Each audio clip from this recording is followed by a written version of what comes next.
সাজিয়ে গুজিয়ে দে মোরে সজনী তোরা, সাজিয়ে গুজিয়ে দে মোরে। এটা যে মরবে তার ভাষা হবে সাজিয়ে গুজিয়ে দে মোরে সজনী তোরা, সাজিয়ে গুজিয়ে দে মোরে। জোরে বলে সাজিয়ে গুজিয়ে দে মোরে সজনী তোরা, সাজিয়ে গুজিয়ে দে মোরে, সাজিয়ে গুজিয়ে দে মোরে সজনী তোরা, সাজিয়ে গুজিয়ে দে মোরে। বড়ই পাতা গরম জলে শুয়াইয়া মশারির তলে, বড়ই পাতা গরম জলে শুয়াইয়া মশারির তলে, বড়ই পাতা গরম জলে শুয়াইয়া মশারির তলে। আতর গোলাপ চন্দন মাখাই দে সজনী তোরা, সাজিয়ে গুজিয়ে দে মোরে। এত রঙিন এত কাপড় কিছুই ভালো লাগে না মোর, এত রঙিন এত কাপড় কিছুই ভালো লাগে না মোর। সাদা কাপড় আমায় পরাই দে সজনী তোরা, সাজিয়ে গুজিয়ে দে মোরে। এত জমি এত বাড়ি, এত জমি এত বাড়ি আমি কি সহিতে পারি, এত বাড়ি এত বাড়ি আমি কি সহিতে পারি। বাসের দোলাই বাসের দোলাই আমায় শুয়াই দে ও বন্ধু রে, সাজিয়ে গুজিয়ে দে মোরে। কেউ কি অমুসলিম আছেন, কেউ কি হিন্দু আছেন, আজকের এই জালসাতে এই মুহূর্তে যিনারা জালসা শুনতেছেন কেউ কি অমুসলিম আছেন ব্রাদার? তো আপনারা বলবেন না না হুজুর আমরা তো সবাই মুসলমান। তবে হ্যাঁ কোনো অমুসলিমদেরকে বাধা নেই, তবে ধর্মীয়দেরকে কোনো বাধা নিষেধ নেই, আসতে চাইলে আসতে পারে। ওনাদের জন্য ব্রাদার এখানে বসার সুব্যবস্থা রয়েছে। কুরআন শুধু মুসলমানদের জন্য হেদায়েতের বার্তা নয়, নবীজি শুধু পৃথিবীর মধ্যে মুসলিম মুমিনদের জন্য নবী হয়ে এসেছেন এমনটা কথা নয়। যেমন আমার নবীজি গোটা বিশ্ববাসীর জন্য নবী হয়ে এসেছে, যেমন কোরআন গোটা মাখলুকাত সমস্ত মানব জাতির হেদায়েতের জন্য কোরআন অবতীর্ণ হয়েছে। তাই বাবা পৃথিবীর মধ্যে আপনাদের আমাদের এই জালসাতে হিন্দুরা চাইলেও আসতে পারে, খ্রিস্টান চাইলেও আসতে পারে, বৌদ্ধ ধর্মের মানুষ চাইলেও আসতে পারে। যে কথাটা আপনাদেরকে বলতেছিলাম সে কথাটা বলে দিই।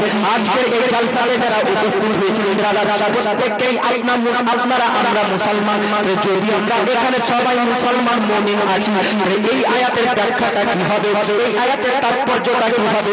যা আল্লাহ পাক বলতেছে তোমরা মরিও না যতক্ষণ পর্যন্ত পূর্ণ মুসলমান না হয়ে যাও, যতক্ষণ পর্যন্ত পূর্ণ মুমিন না হয়ে যাও, ততক্ষণ পর্যন্ত মরিও না। তাহলে বাবাজি আপনারা প্রশ্ন করবেন হুজুর ব্যাপারটা কি?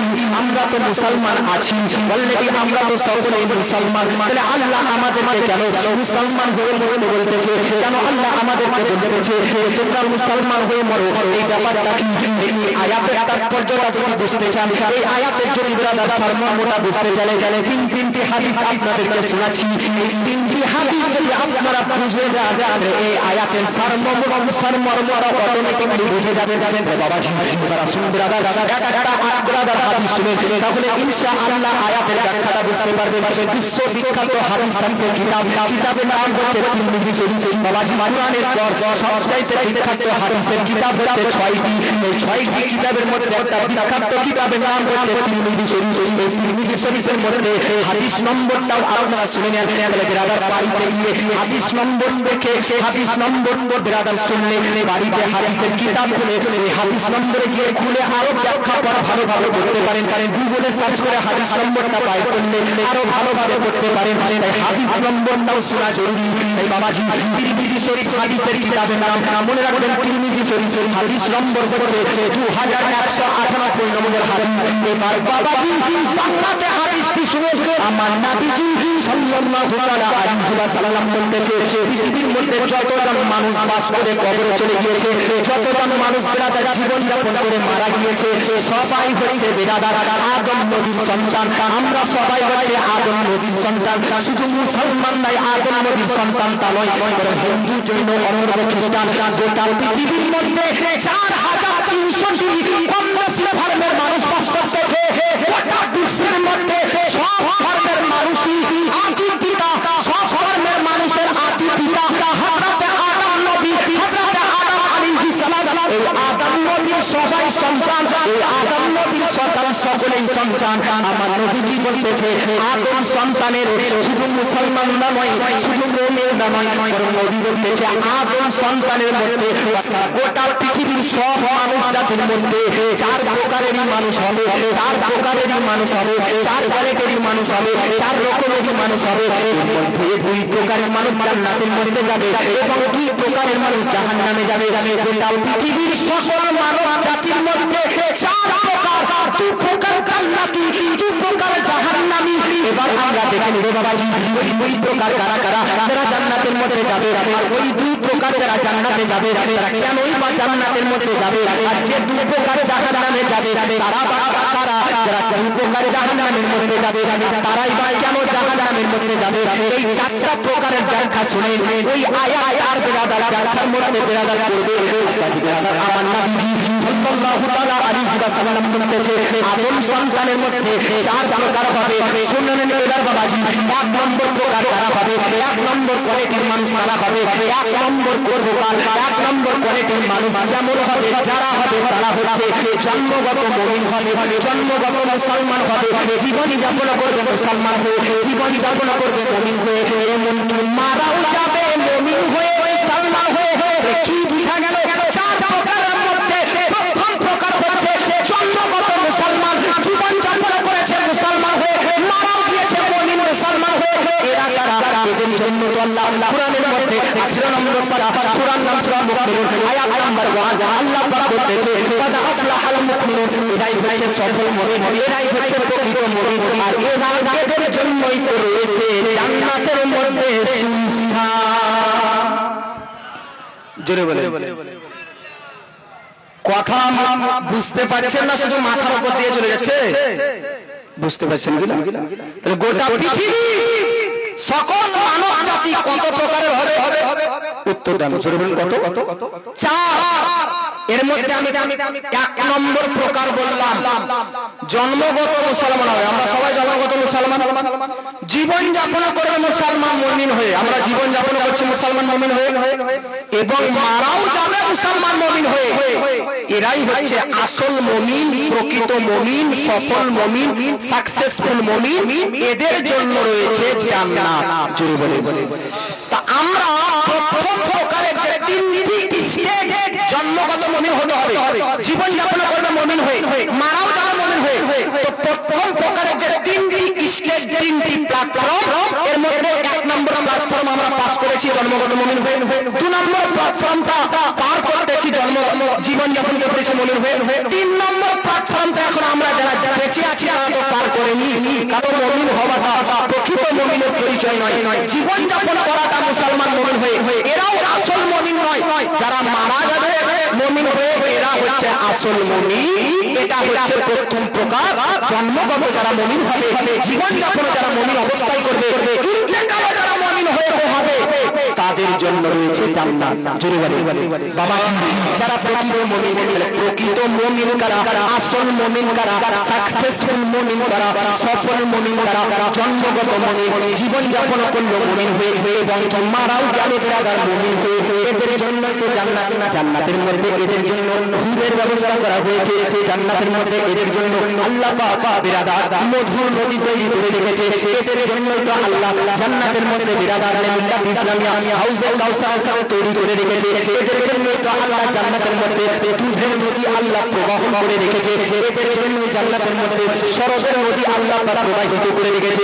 এদের জন্য তো জান্নাতের জান্নাতের মধ্যে ফল ফ্রুটের ব্যবস্থা করেছে, এদের জন্য জান্নাতের মধ্যে আল্লাহ পাক বড় বড় ইমারতের ব্যবস্থা করেছে। বাবাজি প্রথম প্রকার কারা, যারা জন্মগত মুমিন হবে, জীবন যাপন মুমিন অবস্থায় করবে এবং মারাও যাবে মুমিন হয়ে, এরাই হচ্ছে সাকসেসফুল সফল আসল মুমিন। এদের জন্য রয়েছে জান্নাত। আমার নবীজি বলেছে চার প্রকার মধ্যে 2 নম্বর প্রকার কারা, 2 নম্বর প্রকার যারা তারা হবে জন্মগত কাফের, জীবন যাপন করবে বেদিন কাফের হয়ে এবং মারাও যাবে কাফের হয়ে। বলুন এদের জন্য জান্নাত না জাহান্নাম? জোরে বলে বাহ। তাহলে বুঝতে পারছেন আপনারা, ভুলার আগে আপনারা বলে দিয়েছেন জাহান্নাম। তাহলে ইমাম সাহেব খুব আপনাদেরকে ভালো সার্ভিস দিয়েছে মনে হচ্ছে নাকি, যে বলতেই হবে না আপনারা তার আগেই বলে দিলেন হুজুর এরা হবে জাহান্নাম। বাহ বাহ বাহ বাহ, মহব্বত করেন সুবহানাল্লাহ। তাহলে বাবাজি 2 নম্বর প্রকার কারা হবে, যারা বেদিন হয়ে জন্ম নিবে, বেদিন অবস্থায় জীবন যাপন করবে এবং বেঈমান কাফের হয়ে মারা যাবে। আরেকবার বলেন তো এদের জন্য জান্নাত না জাহান্নাম? স্বাভাবিক কথা, রাতের বিপরীত দিনের বিপরীত আলোর বিপরীত অন্ধকার, অন্ধকারের বিপরীত আলো, ফর্সার বিপরীত কালো, কালোর বিপরীত ফর্সা। প্রথম প্রকার নবী বলল জন্মগত মুমিন, জীবন যাপন মুমিন অবস্থায় এবং মারা যাবে মুমিন অবস্থায়, এরা জান্নাতি। এর ফুল বিপরীত হচ্ছে জন্মগত কাফের, জীবন যাপন করবে কাফের হয়ে এবং মারাও যাবে কাফের অবস্থায়। ই হচ্ছে বেরাদানে মিল্লাত ইসলামে জাহান্নামী। তাহলে ই আসল কাফের। আর প্রথম প্রকার আসল মুসলমান, আসল মুমিন। আসল মুমিন জাবারদস্ত মুমিন কারা? জন্মগত মুমিন, জীবন যাপন করেছে মুমিন অবস্থায়, মারাও গিয়েছে মুমিন অবস্থায়, এরা জাবারদস্ত পাক্কা সাচ্চা একদম মুমিন। এদের জন্য জান্নাত। আর বেরাদার জাবারদস্ত পাক্কা সাচ্চা কাফের কারা? যারা বেরাদার জন্মগত কাফের, কাফের অবস্থায় মারা যাবে কাফের হয়ে, এরা আসল কাফের, এদের জন্য জাহান্নাম। প্রথম প্রকার বুঝলাম, দ্বিতীয় প্রকার বুঝলাম। আবার 3 আর 4 এই দুইটা বুঝতে একটু অসুবিধা হবে, কিন্তু বুঝতে হবে। আর আপনাদের দিমাগ চটকিবে এই লাস্টের 2টি প্রকার শুনবেন। বাবাজি 3 নম্বর প্রকার যারা, নবীজি বলতেছে 3 নম্বর প্রকারের যারা হবে তাদের মধ্যে বিরাদানে মিল্লাত ইসলামিয়া জন্মগত মুমিন, জীবন যাপন করবে মুমিন হয়ে এবং মারা যাবে বেঈমান কাফের হয়ে। জন্মগ্রহণ করবে মুমিন অবস্থায়, মুসলমান ঘরে মুসলমান হয়ে জন্ম নিবে, জীবন যাপন করবে 60 বছর পর্যন্ত, 50 বছর পর্যন্ত, যার যত বছর হায়াত সে তার হায়াত পর্যন্ত বেরাদার জীবন যাপন করবে মুসলমান মুমিন হয়ে, কিন্তু মারা যাবে বেঈমান হয়ে, মারা যাবে বেদিন হয়ে, মারা যাবে কাফের হয়ে। যদিও বা এরা জন্মগত মুসলমান, জীবন যাপন করেছে মুসলমান অবস্থায়, কিন্তু মারা গিয়েছে বেদিন কাফের হয়ে, মারা গিয়েছে বেঈমান হয়ে। এই জন্য এদেরকে আল্লাহ আসল কাফেরের সঙ্গে জাহান্নামের মধ্যে ফেলে দিবে। বাবাজি 4 নম্বর প্রকার যারা হবে, নবীজি বলেছে 4 নম্বর প্রকারের মধ্যে যারা জন্মগত বেদিন হবে, জন্মগত বেদিন কাফের হবে, জীবন যাপন করবে কাফের হয়ে, জীবন যাপন করবে বেদিন হয়ে, কিন্তু মারা যাবে মুমিন হয়ে, মারা যাবে ঈমানদার হয়ে। যদিও বা এরা জন্মসূত্রে কাফের ছিল, জন্মসূত্রে কাফের বেদিন ছিল, জীবন যাপন যদিও বা করেছে ধর্মী কাফের অবস্থায়, কিন্তু মারা যাওয়ার টাইমে মুমিন হয়ে মারা গিয়েছে। এই জন্য আল্লাহ এদেরকে আসল মুমিনের সঙ্গে জান্নাতের মধ্যে রেখে দিবে। সুবহানাল্লাহ, সুবহানাল্লাহ। কি বুঝা গেল? আসল মুমিন কারা? প্রকৃত মুমিন কারা? সাকসেসফুল মুমিন কারা? সফল মুমিন কারা? জন্মগত যারা মুসলমান তারা আসল মুমিন না, যারা তাদের জীবন যাপন করতেছেন মুসলমান মুমিন অবস্থায় এরাও আসল মুমিন না। আসল মুমিন কারা? যারা জন্মের পাশাপাশি, জীবন যাপনের পাশাপাশি মরেছে মুমিন হয়ে, এরাই হচ্ছে আসল মুমিন। তার কারণ নবী বলতেছে পৃথিবীতে এমন কিছু মানুষ হবে যারা তাদের জন্মসূত্রে মুসলমান মুমিন তো হবে, সারা লাইফ জীবন যাপন করবে মুমিন অবস্থায়, মুসলমান অবস্থায়, কিন্তু মারা যাবে বেঈমান হয়ে। এই জন্য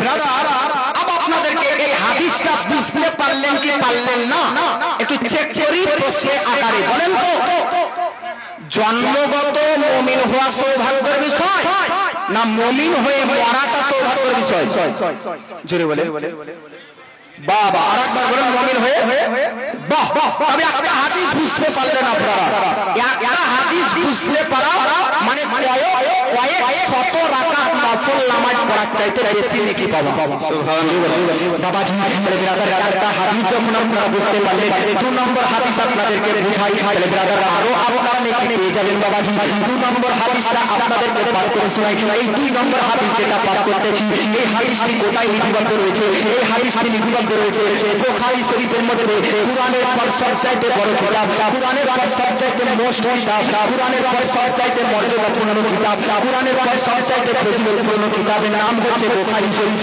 এই বুখারী শরীফের মধ্যে হাদিসটি লিপিবদ্ধ রয়েছে আচ্ছা হাদিস নম্বরটা একটু শুনে নেন বুখারী শরীফের হাদিস নম্বর হচ্ছে 7200 বিরাদার 7207 নম্বর হাদিস বাবাজি বুখারী শরীফের মধ্যে হাদিস এবং হাদিসটা আপনারা একটু আরবিতে শুনুন আমার নবীজি বলেছে ওয়ালান নবী সাল্লাল্লাহু আলাইহি ওয়াসাল্লাম ইন্নামাল আমালু বিল খাওয়াতিন ইন্নামাল আমালু বিল খাওয়াতিন আমার নবীজি বলেছে নিশ্চয় বান্দা বান্দীদের আমল নিশ্চয় বান্দা বান্দীদের মেরাজ নিশ্চয় বান্দা বান্দীদের নেকি নিশ্চয় বান্দা বান্দীদের সাফাত নিশ্চয় বান্দা বান্দীদের রোজা হজ যাকাত যাবতীয় উপাসনা আরাধনা সব কিছু আল্লাহর দরবারে কবুল হওয়া নির্ভর করে তার জীবনের শেষ মুহূর্ত মৃত্যুর উপর মানে যদি মৃত্যুটা হয় ঈমান অনুযায়ী জীবনের সব আমল সব নেকি সব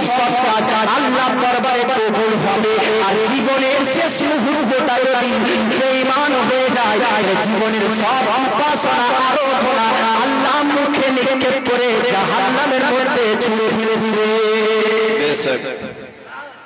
হাদিস নিশ্চয় আমল মানুষের সৎকার মানুষের নেককার এ সব নির্ভর করে আপনার আমার জীবনের মৃত্যুর মুহূর্তের উপর শেষ মুহূর্তের উপর এ বাবাজি 80 বছর পর্যন্ত বাঁচলেন 70 বছর পর্যন্ত বাঁচলেন 50 বছর পর্যন্ত বাঁচলেন সারা লাইফ নামাজের পর নামাজ রোজার পর রোজা হজের পর হজ যাকাতের পর যাকাত সৎকার পর সৎকার দিয়ে তো দিলেন আমল তো করলেন কিন্তু মারা গেলেন বেঈমান হয়ে তো এই সব আমল বেকার আর যদি সারা জীবনে যদি বেরাদার শেষ মুহূর্তটা ঈমান অনুযায়ী বেকার হয় তো আপনার জীবনের সকল ইবাদত আল্লাহর দরবারে গ্রহণযোগ্য হয়ে যাবে সুবহানাল্লাহ এইজন্য আমাদেরকে মৃত্যুকে নিয়ে ভাবা উচিত যে আমাদের মৃত্যুটা ঈমান অনুযায়ী হবে না হবে না যদি ঈমান অনুযায়ী হয় জালসাতে আসা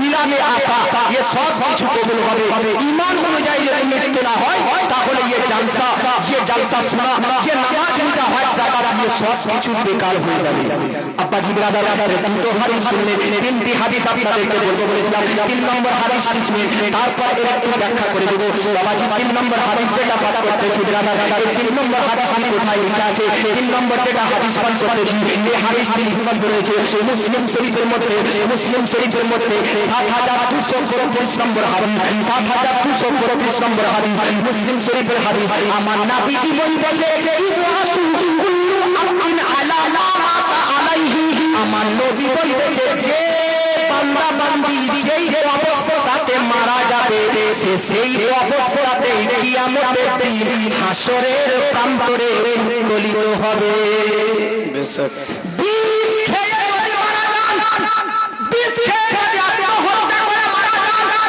ওই অবস্থাতে আযাবরত অবস্থাতে আল্লাহর সামনে দাঁড়াতে হবে গলায় দড়ি দিয়ে যদি মারা যান গলায় দড়ি দেওয়া অবস্থাতে আযাবরত অবস্থাতে হাসরের প্রান্তরে উত্তোলিত হবে ঝাঁপ থেকে ঝাঁপ দিয়ে ইচ্ছাকৃত যদি মারা যান ব্রাদার ওই অবস্থাতে ব্রাদার ওই রকম শাস্তি নিযুক্ত করে আল্লাহ পাক আপনাকে তুলবে যদি বেঈমান হয়ে মারা যান ব্রাদার আপনাকে বেঈমান করে আল্লাহ পাক তুলবে কিন্তু ঈমানদার অনুযায়ী আল্লাহকে ভয় করে নামাজ রোজা হজ হজ যাকাত বিভিন্ন উপাসনা আরো ধরা করে যদি মারা যায় হাসরের প্রান্তরে আপনার চেহারা হবে ফুটফুটে সাদা বিরাদার যেমন হ্যালোজেন জ্বলতেছে জলজল করে তেমন হাসরের প্রান্তরে আপনার চেহারাতে চমক হবে আপনার হাসরের প্রান্তরে আপনাকে আল্লাহ তার কুদরতি সত্তার ডান পাশে রাখবে যদি ঈমান অনুযায়ী ইন্তেকাল হয় হাসরের প্রান্তরে আপনার ডান হাতে আপনার আমলনামা দেওয়া হবে কেন কেন কেন যারা জাহান্নামী হবে হাসরের ময়দানে আল্লাহ তাদের আমলনামা তাদের বাম হাতে দিবে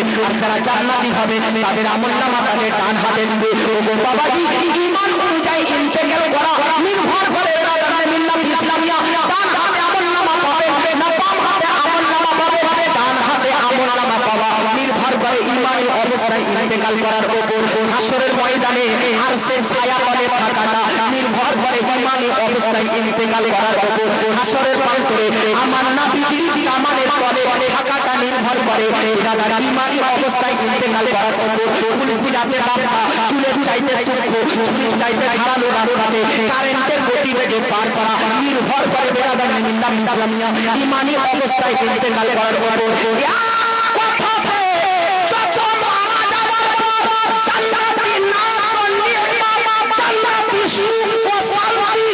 সবকিছু পাওয়া নির্ভর করে ঈমানি অবস্থাতে ইন্তেকাল করার উপর